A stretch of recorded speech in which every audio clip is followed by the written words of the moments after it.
우리의 삶이 매일 똑같다면 지루하기도 하겠지만 매일 똑같다면 또 우리가 그렇게 실망할 일도 없을 것 같습니다. 하지만 우리의 날마다의 삶은 굉장히 다른 모습들을 갖추고 우리에게 나타납니다. 올림픽을 준비했던 한 체조 선수가, 미국의 체조 선수가 열심히 연습을 하는 날이 있었는데 그날따라 참 안 되는 겁니다. 열심히 다듬었던 기술들에 실패하고 아무리 연습을 해도 발전하지 못하는 자기의 모습에 굉장히 실망감을 갖고 고개를 푹 숙이고 자리를 걸어가고 있었습니다. 그때 한 코치가 그것을 유심하게 보더니 그에게 다가가서 그를 격려해 줬습니다. 그러면서 하는 말이 최고의 선수들도 날마다 좋은 결과가 있는 것은 아니다. 그러면서 3분의 1 법칙을 말했습니다. 3분의 1 법칙은 뭐냐 하면 어떤 날 3분의 1은 내가 정말 최고야. 나만한 사람이 없지. 이 정도만 하면 최고가 아니겠어? 라는 자신감이 넘치는 날들이고 3분의 1은 그래도 이 정도면 할만하지 라는 마음이 드는 날들이고 3분의 1은 내가 이렇게 해서 어떻게 선수 생활을 할 수 있을까? 과연 나는 재능이 있는 것은 맞을까라는 의심이 드는 날들이 있다는 거죠. 근데 이것이 세계 최고 수준의 선수들이 다 느끼는 똑같은 감정이기 때문에 만약 네가 오늘 안 됐다고 할지라도 그것이 네가 안 된다는 말은 아니다. 마음을 다잡아라.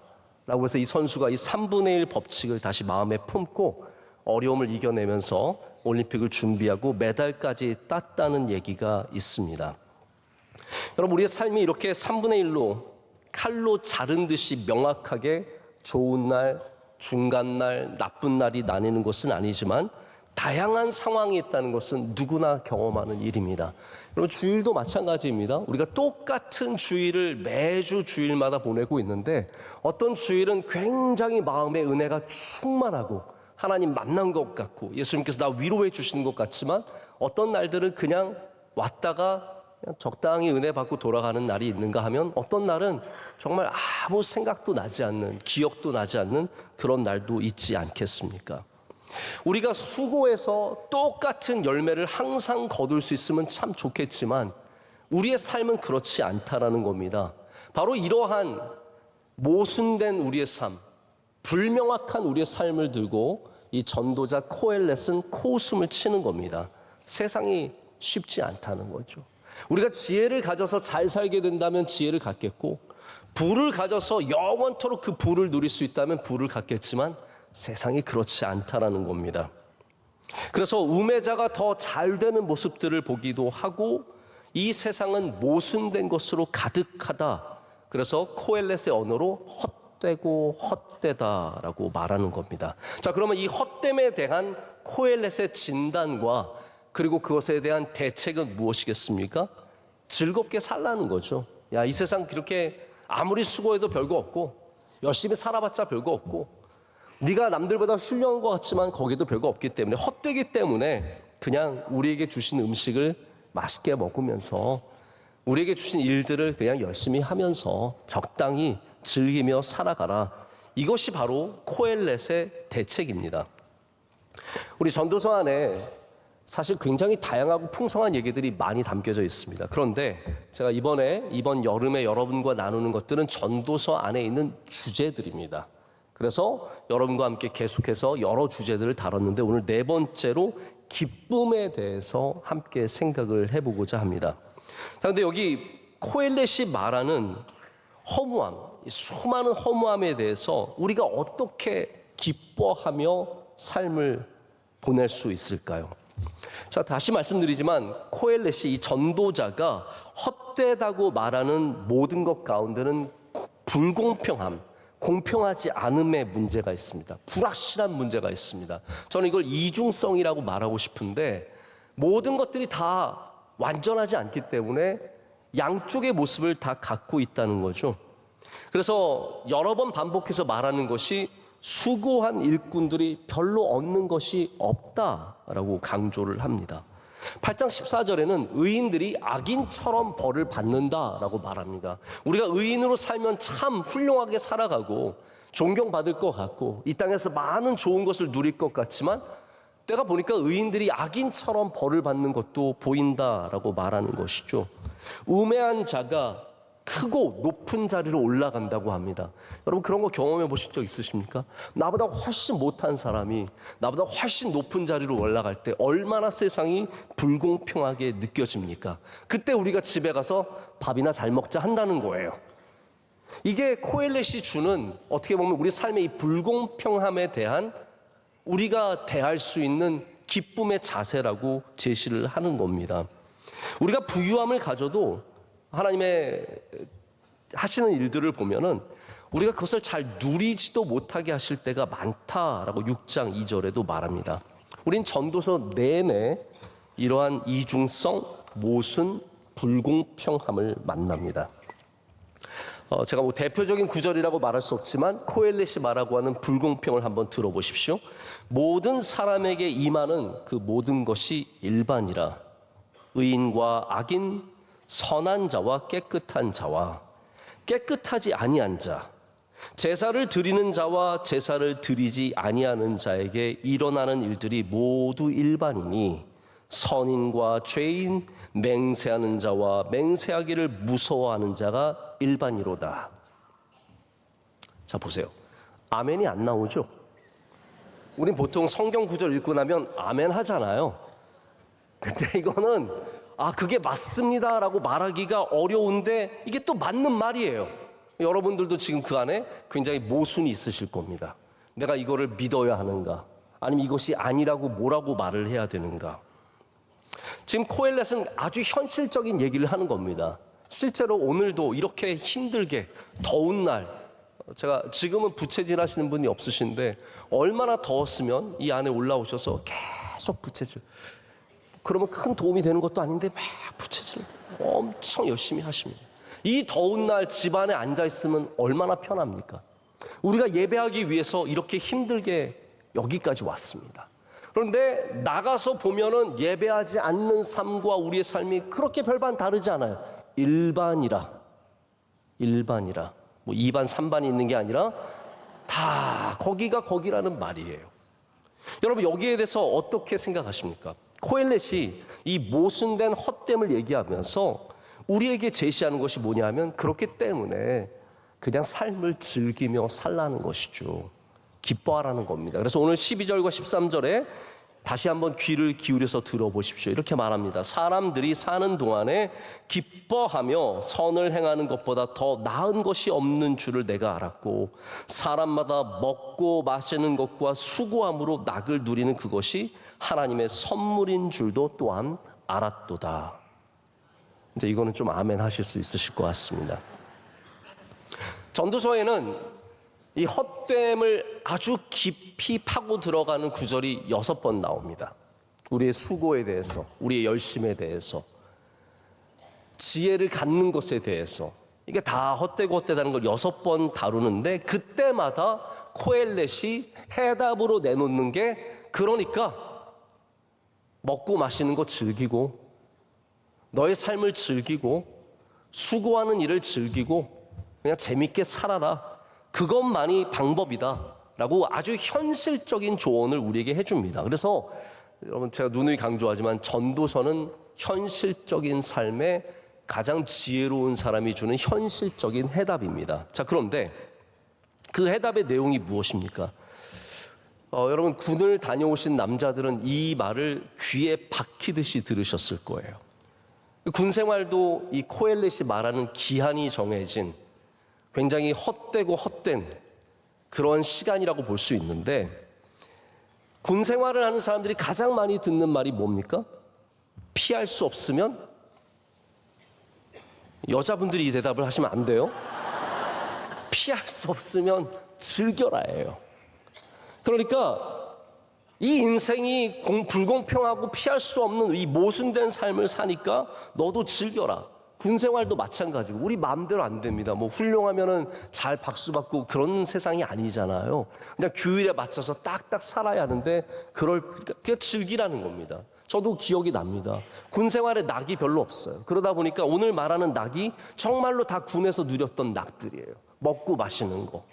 그래서 토요일 날 아침에 햄버거가 나옵니다. 토요일 날 아침에 햄버거가 나오는데 그 햄버거는 정체 모를 햄버거예요. 이게 계란이 들어가고 딸기잼을 발라서 주는데, 여러분 이게 햄버거는 케찹이 들어가야 되잖아요.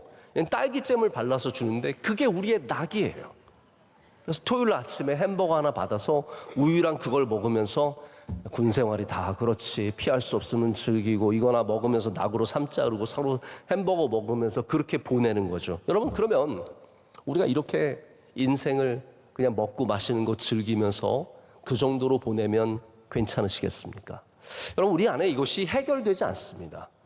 먹고 마시는 것, 즐기는 것으로 단순히 그것만으로 우리의 인생을 보내면 그러면 온전한 삶을 살았느냐? 그렇지 않다는 것을 우리 중심에 다 알고 있다는 거죠.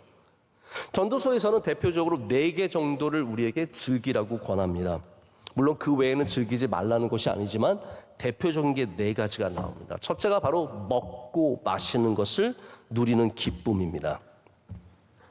거의 모든 즐거워하라는 얘기 속에는 먹고 마시는 것에 대한 즐거움이 나옵니다. 그럼 실제로 지금 이 시대에도 그나마 먹고 마시는 것을 낙으로 삼고 살아가는 분들이 많이 있습니다. 제가 종종 나가던 식사 모임이 있었는데 여기는 목사는 저밖에 없었고요. 대부분이 기업인들이 모이는 자리였습니다. 근데 제가 궁금했어요. 이분들은 무슨 낙으로 사나? 여러분들도 궁금하지 않으세요? 우리나라의 대표적인 기업들의 대표이사들, 우리 흔히 말하는 재벌집 사람들은 무슨 낙으로 사나? 궁금하시죠? 저도 그래서 어느 날 예수님 믿는 분이 여러 분 계시는데 그 중에 한 분한테 제가 물었어요. 대표님, 무슨 낙으로 사세요? 무슨 재미로 사세요? 그랬더니 그분이 곰곰이 생각하시더라고요. 그러더니 저한테 이렇게 얘기를 하세요. 목사님, 우리 별로 할 게 없어요. 그냥 맛있는 거 먹으러 다녀요. 맛있는 거 먹으러 다녀요. 얘기하시더라고요. 우리가 생각하기에 이렇게 잘 사는 집이면 막 차 사는 재미, 집 사는 재미, 명품 뭐 이렇게 갖추는 재미인 것 같지만 제가 보니까 그분들이 이미 그거는 질렸어요. 가질 대로 가져서 별 재미가 없어요. 그분들은 그래서 대부분이 먹는 재미로 산다, 맛있는 거 먹으러 다닌다라고 얘기를 하시는 겁니다. 이 정도면 사실 굉장히 건전한 삶에 속합니다. 2장 24절을 봐도 사람이 먹고 마시며 수고하는 것보다 그의 마음을 더 기쁘게 하는 것은 없다라고 말합니다. 자, 그러면 여러분, 먹고 마시는 거 즐겁게 하면 우리의 인생의 문제가 해결이 될까요? 두 번째 즐기라고 나오는 것이 수고하고 땀 흘리는 기쁨에 대한 내용입니다. 일하는 기쁨이 있죠. 대부분의 사람들이 우리의 가치를 일을 통해서 투영합니다. 내가 하고 있는 일이 무엇이냐에 따라서 그 사람의 가치가 정해지죠. 내가 성공하면 나의 가치가 올라갑니다. 그래서 많은 사람들이 일을 통해서, 직업을 통해서, 그래서 지금 그렇게 좋은 직업 얻으려고 어려서부터 열심히 공부하고 준비하는 것 아니겠습니까? 나의 가치를 올리기 위해서죠. 그래서 성공하기 위해서 삶을 거기에다 갈아 넣습니다. 내 시간을 거기에 다 쏟고 내 열심을 거기에 다 쏟습니다. 그게 기쁨이라는 거예요. 5장 18절에도 보면 해 아래서 하는 모든 수고 중에서 낙을 보는 것이 선하고 아름다움을 내가 보았다라고 얘기합니다. 여러분, 그렇지만 우리가 수고한 대로 열매를 먹을 수 있겠습니까? 땀 흘린 대로 우리가 잘 됩니까? 많은 사람들이 일이 멈춰질 때 삶도 멈춰지는 것을 봅니다. 내가 은퇴하고 뒷자리로 물러서는 순간 나의 가치도 바닥을 친다고 생각을 하고요. 내가 성공하지 못하면 나의 인생도 끝났다라고 생각을 합니다. 그러면 여러분, 정말로 일이라는 것이 우리에게 기쁨의 근원이 될 수 있겠습니까? 세 번째, 네 번째를 한꺼번에 제가 묶어서 말씀을 드리자면 나를 꾸며서 아름답게 만드는 기쁨과 그리고 사랑하는 사람과 즐겁게 살아가는 그 기쁨을 말합니다. 9장 8절 9절 제가 좀 길지만 읽어드립니다. 내 의복을 항상 희게 하며 내 머리에 향기름을 그치지 아니하도록 할지니라. 내 헛된 평생의 모든 날, 곧 하나님이 해 아래서 내게 주신 모든 헛된 날에 내 사랑하는 아내와 함께 즐겁게 살지어다. 그것이 내가 평생의 해 아래에서 수고하고 얻은 내 몫이니라. 자, 여러분, 여기 해결책이 있습니다. 자, 그러면 이렇게 하면 될 것 같아요. 월요일부터 금요일까지는 뼈 빠지게 일을 하는 거예요. 그러다가 토요일이 오면 토요일 아침에 치장을 잘 하는 겁니다. 옷을 잘 입고 멋진 백을 들고 머리를 잘 꾸민 다음에 사랑하는 남편과 아내와 자녀들과 함께 맛있는 걸 먹으러 가요. 그럼 우린 전도서에 나오는 것 모든 걸 하는 거예요.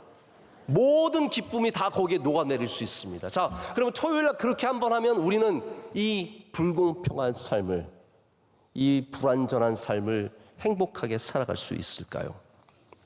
해결이 되셨습니까? 이걸로 해결이 되시면 지금 일어나서 나가셔도 됩니다. 말씀 다 들으신 거예요. 취미생활 즐기고 즐겁게 살고 하루 종일 유튜브 쇼츠 보다가 그냥 푹 자고 그 낙으로 살려서 해결이 되면은 그 즐거움으로 살면 되는 겁니다. 그런데 여러분, 저는 이 코엘렛의 메시지가 절대로 완전하게 들리지 않고 코엘렛조차도 그것을 완전하다고 생각하는 것처럼 느껴지지 않습니다. 지혜자가 보기에는, 이 땅에서 가장 최고의 지혜를 얻은 사람이 보기에는 이것만이 이 모순된 헛된 세상을 살아가는 방법이처럼 보이지만 절대로 이것이 우리의 불완전한 삶을 잡아줄 수는 없습니다. 우리는 이 코엘렛을 딛고 일어서서 코엘렛이 제시하는 이 기쁨 너머의 기쁨을 추구할 수 있는 삶이 되어야 합니다. 저는 그렇기 때문에 남은 시간 동안 이것을 넘어서는 기쁨이 무엇인지를, 우리 전도서가 다루지 못하는 기쁨이 무엇인지를 한번 좀 생각해 보기를 원합니다. 어떤 분이 이렇게 분류를 하시는데 제가 굉장히 도움이 되었습니다. 우리 전도서 안에 있는 키워드 중에 하나가 해 아래라는 표현이죠. 해 아래, under the sun. under the sun은 이 세상을 말하는 것이고 우리의 한계, 우리의 기한, 우리의 헛됨을 다 포함하는 것이 under the sun입니다. 해 아래. 그런데 우리가 해 아래 살아가지만 우리는 또 다른 것 아래 살아가는 것을 기억해야 합니다. 그것이 뭐냐면 under the sun입니다. 아들 아래. 우리는 예수 그리스도, 하나님의 아들 안에도 살아가고 있다는 것이죠. 그래서 이 under the sun에서 under the sun으로 가야 돼요. 발음은 비슷합니다. under the sun에서 under the sun으로 가야 우리가 정말로 삶의 의미를 발견하게 되고, 그리고 그곳에서 하나님이 주시는 능력을 얻게 된다는 것이죠. 자, 지금까지 코엘렛은 우리가 가진 것으로 누리는 기쁨을 말한 겁니다. 먹고 마시는 거, 그거 있어야 되잖아요. 먹을 게 없는 사람은 그러면 어떻게 기쁨을 누립니까? 일이 있어야 기쁨을 누리는데 일이 없는 사람은, 멋진 일을 갖지 못하고 대단한 일을 갖지 못한 사람은 어떻게 기쁨을 누려야 합니까? 화려한 옷이 없고 나를 꾸며줄 것이 없는 사람은 어떻게 기쁨을 누려야 하며, 완벽한 아내, 완벽한 남편이 없는 불완전한 우리들은 어떻게 기쁨을 누려야 합니까? 그것이 under the sun의 기쁨이라면 우리 예수 그리스도 아래에 있는, 하나님의 아들 예수 그리스도 아래에 있는 삶은 없음 속의 기쁨 또한 누릴 수 있어야 합니다. 쓸모없는 것에 쓰임이라는 말이 있습니다. 무용지용이라는 말인데요, 이게 세속적인 안목으로는 별로 쓰일지 못할 것 같은, 아무것도 아닌 것 같지만 그것이 오히려 큰 쓰임이 있다는 얘기입니다. 초나라에 미치광이로 알려졌던 저벼라는 사람이 있었습니다. 이분이 굉장히 교만하기도 했던 사람인데 어느 날 공자가 머물고 있는 곳에 지나가다가 그 앞에 서서 공자를 빚고 와서 이렇게 얘기했다고 합니다. 산에 있는 나무는 사람들에게 쓰이기 때문에 제 몸이 잘려서 불이 되고, 기름불의 기름은 밝기 때문에 불타는 몸이 되고, 계피는 먹을 수 있기 때문에 그 나무가 베이고, 옷은 칠할 수 있기 때문에 그 나무가 잘리거나 찍힙니다. 사람들은 모두 쓸모 있는 것에 쓰임만 알 뿐이지 쓸모 없는 것에 쓰임을 모릅니다 라고 얘기했다고 합니다. 아마 자기 얘기였던 것 같아요. 공자만 높여주는 세상 속에서 나같이 쓸모없는 사람도 쓸모 있다라는 것을 말하고 싶었던 것이 아닌가 싶습니다. 근데 사실 예수님께서 바로 그런 분이셨습니다. 이사야가 말하는 예수님은 어떤 분이십니까? 연한 순 같아서 아무 쓸모가 없는 분이셨어요. 누구도 반겨주지 않는 아무 쓸모없는 분이었는데 그 쓸모없는 분이 가장 쓸모 있는 일을 하시는 거 아니었습니까? 우리의 없음의 문제, 내가 쓸모없다는 존재의 문제, 여러분 그것이 우리에게 슬픔만이 아니라 우리에게 또 다른 기회가 된다는 것을 생각해 보셨으면 좋겠습니다. 제가 군에 갔을 때 처음에 의정부에 있는 306 보충대라는 곳을 갔습니다. 아마 여기에도 306 보충대 가셨다가 부대로 재배치 받아서 가신 분 많으실 텐데, 거기에 가면 며칠 동안 거기에 머물면서 내가 가는 부대로 사람이 와서 데려갑니다. 근데 이 과정이 참 재밌습니다. 제가 이제 처음에 들어가서 내무반에 앉아 있는데 저녁쯤 되니까 어떤 상사분이 한 분 들어오세요. 그때 상사도 얼마나 높아 보이고 멋있어 보이는지 딱 들어오셔서 45번 그럽니다. 45번 벌, 네 45번. 178번, 네 178번. 그때 그렇게 군기가 있었는지 모르겠는데 어쨌든 너희들 나와. 그러면 네 알겠습니다. 그러면 군장 다 싸고 짐 싸서 나오래요. 그러면 이제 갖고 있는 짐들을 갖고 나가는 거예요. 그럼 그 상사가 걔네들 데리고 나가는 겁니다. 전 그걸 보면서 너무 멋있는 거예요. 우와, 쟤네들은 뭐길래 저렇게 멋있게 데려가지? 그러더니 좀 이따 또 한 상사가 들어오더니 78번, 네 78번, 125번, 네 125번, 132번, 네 132번. 너희들 나와. 걔네들 착 다. 저는 그때 굉장히 마음이 서러워졌어요. 나는 쓸모없나 보다. 나는 부르는 사람도 없고 나는 어딜 가는 거지? 저 사람들은 저렇게 쓸모 있어서 데려가고 너무 멋있다. 그러다가 나중에서야 제가 알게 된 게 있어요. 그때 불림받아서 간 사람들은 어딜 갔냐면 수색대, 특수부대, 헌병대, 공수부대. 참으로 불쌍한 인생들이 그때 부름을 받아서 다 잡혀간 겁니다. 저는 그때 쓸모없었던 존재였다는 것이 얼마나 감사한지 모릅니다. 나는 부름받지 못했다는 사실이 저에게 절망이 아니라, 저는 처음에 여러분 건강한 몸을 가진 남자라면 다만 그런 생각을 할 거예요. 저는 해병대 가고 싶었습니다. 해병대 가서 진짜 빡세게 한번 군 생활하고 싶었는데 군에 가서 깨달았어요. 다 헛되고 헛되다는 것을.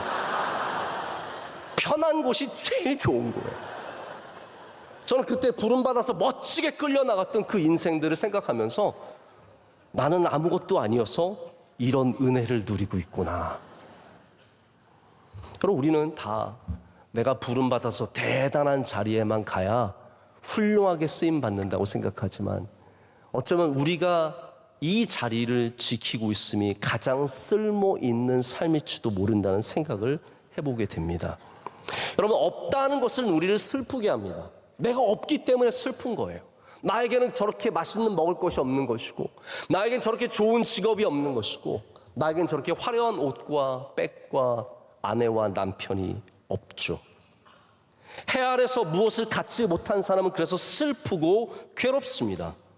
하지만 살아보면 나에게 없는 것들이 나를 슬프게 하는 것만은 아니라는 것을 알게 됩니다. 예수님께서 없음이 우리에게 복이 된다고 말씀하셨습니다. 가난한 자는 복이 있다고 말씀하셨죠.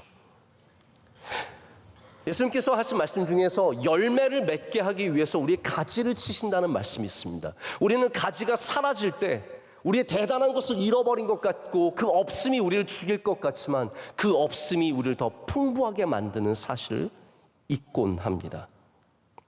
예수님이 하신 말씀은 다 맥락이 있었습니다. 그래서 나중된 자가 먼저 된다고 하셨고요. 잔치에 부름받으면 끝자리에 가서 앉으라고 하신 모든 것들이 없음 속에서 기쁨을 얻는 길이었음을 가르쳐주셨습니다. 우리의 연약함이, 우리의 부족함이, 우리의 쓸모없음이, 우리의 가난함이, 우리의 무지함이, 사람들이 알아주지 않음이 사실은 우리가 더 주님과 가까워지는 길이었고 천국을 소유하게 되는 것이었고 우리가 더 풍성한 삶으로 나가는, 저주가 아니라 복이 되는, 기쁨이 되는 길이었다는 것을 알게 됩니다. 그래서 사도 바울도 내가 비천에 처할 줄도 알고 풍부에 처할 줄도 아는 일체의 비결을 배웠다라고 말하죠. 그것조차도 기쁨이 될 수 있는 것. 여러분, 없음이 기쁨이 되는 것을 경험해야 우리가 전도서를 넘어서는 예수 그리스도 안에 믿음으로 살아가는 사람들이 되는 것입니다. 제가 아이가 늦게 생겼던 것은 여러분께서 아마 우리 교인이라면 다 아실 텐데, 저는 이제 10년 동안 아이가 없어서 저희 아내와 함께 참 기도를 많이 하면서 그 세월을 보냈습니다. 그때 저희는 없음으로 인해서 참 힘들었어요. 결핍으로 인해서. 그렇다고 저희가 뭐 매일 울면서 산 건 아니었지만 문득 아이가 없다는 이 결핍이 느껴질 때마다 이제 저보다는 저희 아내가 더 힘들어했고 이제 무거운 짐을 지고 갔던 기억이 생생합니다. 근데 그때의 아픔이 사실 저희 목회에는 은혜가 되었습니다. 요즘도 이 아이가 없어서 기도하시는 분들 저희가 기도 많이 하면서 위로가 돼요. 우리 목사님도 10년 동안 아이가 없었는데. 12년 된 분들은 저희가 위로가 잘 안 돼요. 그러나 10년까지는 위로가 확실하게 되는 걸 느낍니다.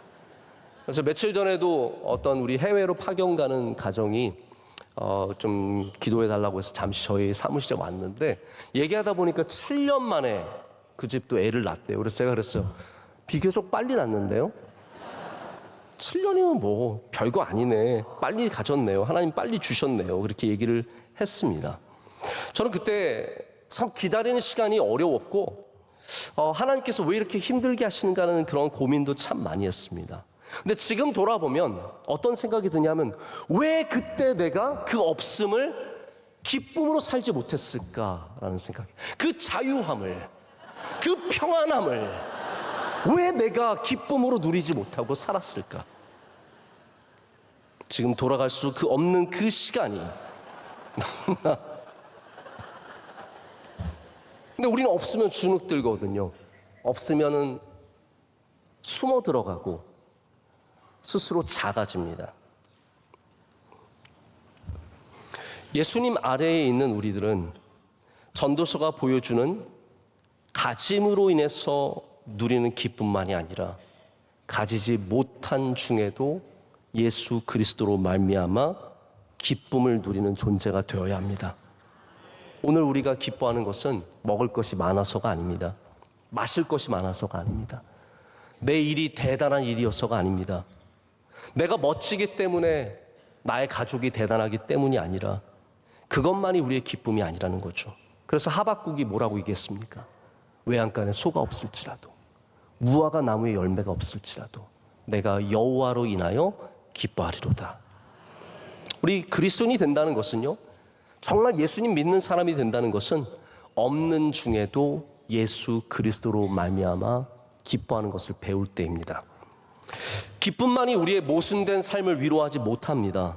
우리는 이 삶을 반드시 마주보고 믿음으로 이겨내며 살아가야 합니다. 많은 사람들이 자꾸 즐거움으로 도망갑니다. 캠핑을 가는 거죠.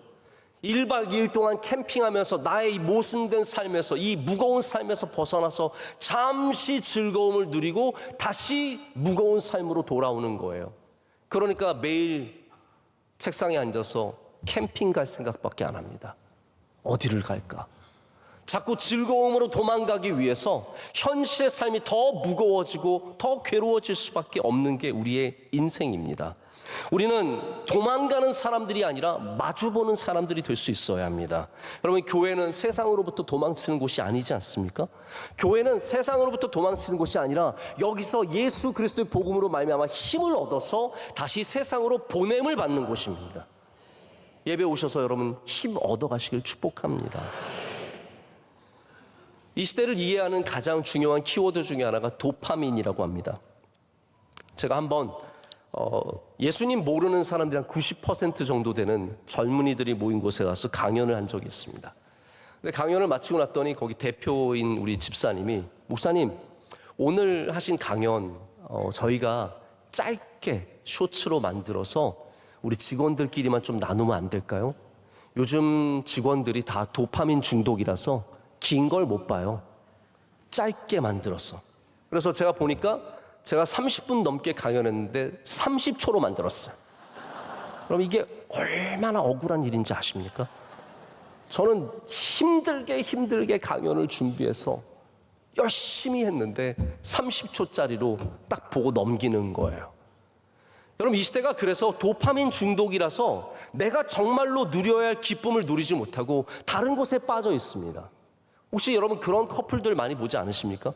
부부가 앉아서 밥을 시켜놓고 서로 핸드폰만 보고 있어요. 부부가 함께 식사를 나누며 기쁨을 누려야 할 그 자리에 진짜 기쁨은 사라지고 도파민 중독으로 다른 곳에 빠져 있는 게 우리의 현실입니다. 예배 시간도 이 한 시간이 너무너무 힘들어서 여기에서 예배의 기쁨을 누리지 못하고 다른 곳에 도망가서 기쁨을 누리는 사람들이 많이 있습니다. 이게 우리의 현실이라는 거죠. 우리나라는 덜한 편이지만 이 도파민 중독으로 말미암아 진통제에 중독되는 사람들이 참 많습니다. 미국 같은 경우는 심각합니다. 조금만 아프면 병원에 가서 의사한테 처방받아서 강한 진통제를 씁니다. 그러고 나면은 삶으로 돌아가지 못해요. 여기에 빠져 사는 거예요. 조금만 힘들면 진통제 생각이 나고, 그거를 먹으면 마음이 평안해지고 몸이 느슨해지고, 그러니까 점점 더 강하고 더 중독적인 것을 찾게 되다가 그런 사람들이 다 마약으로 넘어간다는 거죠. 아픔을 피하고 조금이라도 더 즐거운 삶을 살고자 하는 현대인들의 노력이 결국은 더 피폐한 삶을 만들어내는 겁니다. 그래서 도파민 네이션이라고 하는 책을 보면 애나 램킨이라고 하는 저자가 뭐라고 말하냐면, 쾌락과 고통은 쌍둥이래요. 우리가 쾌락을 느끼려고 할수록 똑같은 양의 고통이 우리를 짓누른다는 거죠. 그래서 진통제가 되었던 마리아나 이런 마약이 되었던 그것을 섭취하는 사람들이 섭취할수록 더 많은 고통이 누른대요. 술 마시는 사람들이, 알코올 중독자들이 알코올 중독에서 깨어나는 순간부터 그 고통으로 인해서 정상적인 삶을 누리지 못하잖아요. 여러분, 즐겁게 살았으면 더 즐겁게 살면 되는 거 아닙니까? 즐겁게 먹었으면 즐겁게 살면 되는데 그렇지 않다는 거예요. 왜 그렇지 않냐 하면 우리가 이 고통을 마주하는 법을 잃어버렸기 때문입니다. 여러분, 그리스도인들은 고통을 마주해서 믿음으로 승리하는 법을 반드시 배워야 합니다. 우리의 어려움을 마주해서 자꾸 즐거움으로 도망가는 것이 아니라 이 어려움 속에서 믿음으로 기도로 승리하는 법을 배워야 된다는 거예요. 그래야 이 괴로운 세상에서, 모순된 세상에서 즐거움으로 도망치지 않는, 그곳에서 믿음으로 승리하는 주님의 사람들이 될 수 있다는 말입니다. 말씀을 맺습니다. 초대 교부였던 제롬이라고 하는 분이 있죠. 이분은 전도서의 전문가였다고 합니다. 근데 이분의 해석은 이랬어요. 해 아래 모든 것이 다 헛되니까 해 위만 바라보고 살아라. 여러분, 굉장히 맞는 말인 것 같지만 전도서의 진짜 내용은 사실 그런 건 아닙니다. 전도서는 지혜의 모순을 얘기하지만, 지혜의 이중성을 얘기하지만 지혜를 폐기하지 않습니다. 부의 모순을 얘기합니다. 아무리 열심히 일해도 남들이 다 가져간다는 얘기도 하지만 그렇다고 해서 부를 쌓는 것을 폐기하지 않습니다. 수고가 다 열매가 되지 않음을 얘기하지만 수고가 절대로 다 버려서는 안 되는 것임을 우리에게 또한 말합니다. 오히려 우리의 지혜와 우리의 수고와 우리의 열심을 값지게 하는 것은 하나님을 경외하는 삶이라는 것을 우리에게 가르쳐주고 있습니다. 여러분, 우리 전도서를 통해서 우리 인생이 얼마나 짧고 덧없는지, 헛되고 헛된지를 계속해서 나누고 있습니다.